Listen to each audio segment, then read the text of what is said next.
Good morning student.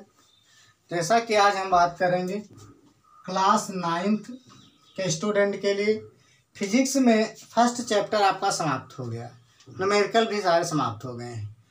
इसके बाद में चैप्टर नंबर 2 है, ठीक है। इस लेसन 2 में देखिए क्या क्या आपको पढ़ना है। लेसन का नाम है न्यूटन का नियम, ठीक है। न्यूटन के गति के नियम, इसमें आप बल के बारे में पढ़ेंगे और न्यूटन के नियम के बारे में पढ़ेंगे, ठीक है। न्यूटन के गति के नियम, ये लेसन का नाम है आपका न्यूटन के गति के नियम। इसमें आप बल से रिलेटेड सब कुछ पढ़ेंगे, ठीक है। न्यूटन्स लॉ ऑफ मोशन, ठीक है। और बल को कहते हैं फोर्स। तो इस नियम में इस लेसन में सबसे पहले हम पढ़ेंगे फोर्स के बारे में। बल क्या है, सबसे पहले किसके बारे में पढ़ेंगे हम? बल के बारे में, ठीक। फोर्स। तो कॉपी निकाल लीजिए और लिखना भी है आपको, एक बार समझ लीजिएगा और फिर आपको नोट बुक पर जो है नोट भी करना है। बल हेडिंग डाल करके उसमें क्या नोट करेंगे अभी हम आपको बताएंगे। सबसे पहले हम बल के बारे में पढ़ेंगे। बल की डेफिनेशन क्या होती है? बल वह धक्का या खिंचाव है, या फिर आप ऐसे कह सकते हैं बल वह बाह्य कारक है जो किसी वस्तु की विरामावस्था को गति अवस्था में या गति अवस्था को विरामावस्था में कर देता है या करने का प्रयास करता है, उसे हम क्या कहते हैं? उसे हम बल कहते हैं, ठीक है। एक बार और ध्यान से समझिए, बल वह बाह्य कारक है, बल वह बाह्य कारक है जो किसी वस्तु की विराम व गति अवस्था में परिवर्तन करता है या परिवर्तन करने का प्रयास करता है, उसे क्या कहते हैं? बल कहते हैं। एक बार लिख रहे हैं, बल वह बाह्य कारक है, बाह्य कारक है जो किसी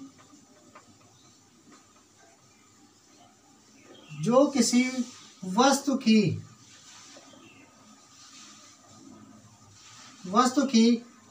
अवस्था या वस्तु की विराम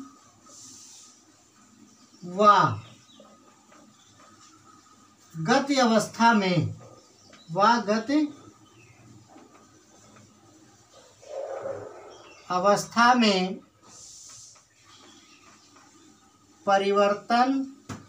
करता है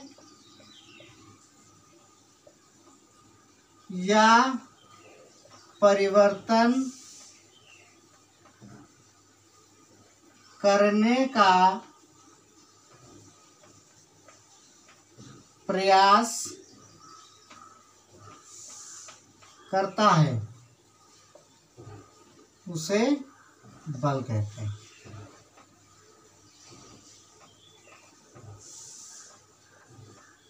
उसे क्या कहते हैं?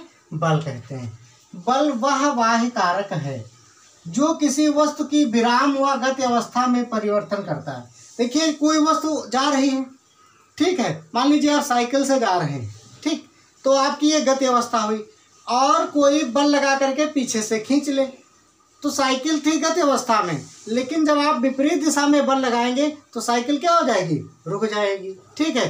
तो आ जाएगी विराम अवस्था में। तो देखिए यहाँ पर अवस्था चेंज हो गई। या फिर कोई, जैसे मान लीजिए कोई गेंद रखी हुई है, आप पैर से उस पर ठोकर मार दीजिए फुटबॉल पर, तो फुटबॉल क्या होगी? आगे की ओर बढ़ जाएगी।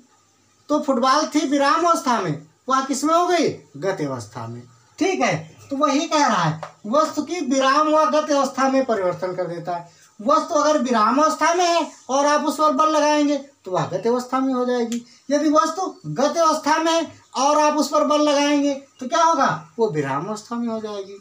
इस प्रकार से बल लगाने पर किसी वस्तु में उसकी स्थिति या उसकी अवस्था में परिवर्तन हो जाता है या फिर परिवर्तन करने का वह बल जो है प्रयास करता है। ठीक है, तो ये हो गई डेफिनेशन आपकी।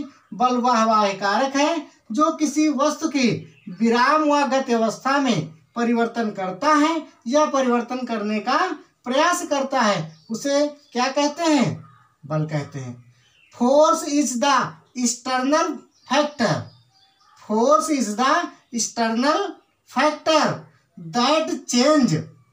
that change or attempts to change the pose and speed instead of an object, किसी वस्तु की, है कि नहीं, is called force।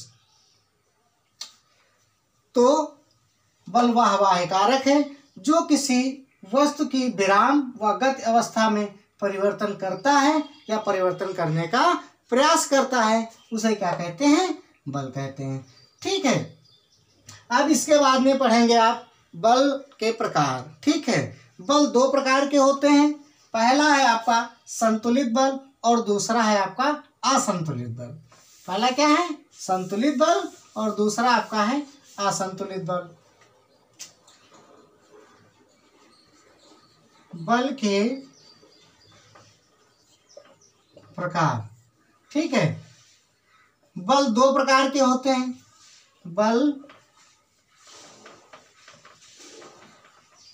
दो प्रकार के होते हैं। पहला आपका है संतुलित बल,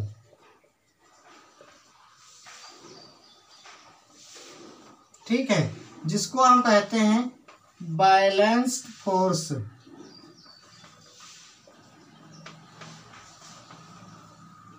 नंबर दो है आपका असंतुलित बल।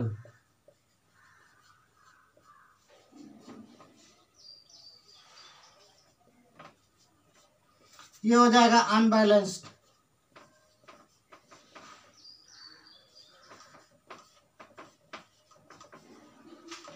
अनबैलेंस्ड फोर्स हो गया। ठीक है, बल दो प्रकार के होते हैं, नंबर एक संतुलित बल और नंबर दो असंतुलित बल। अब आप अगले वीडियो में पढ़ेंगे संतुलित बल और असंतुलित बल की डेफिनेशन और इसके जो है एग्जाम्पल।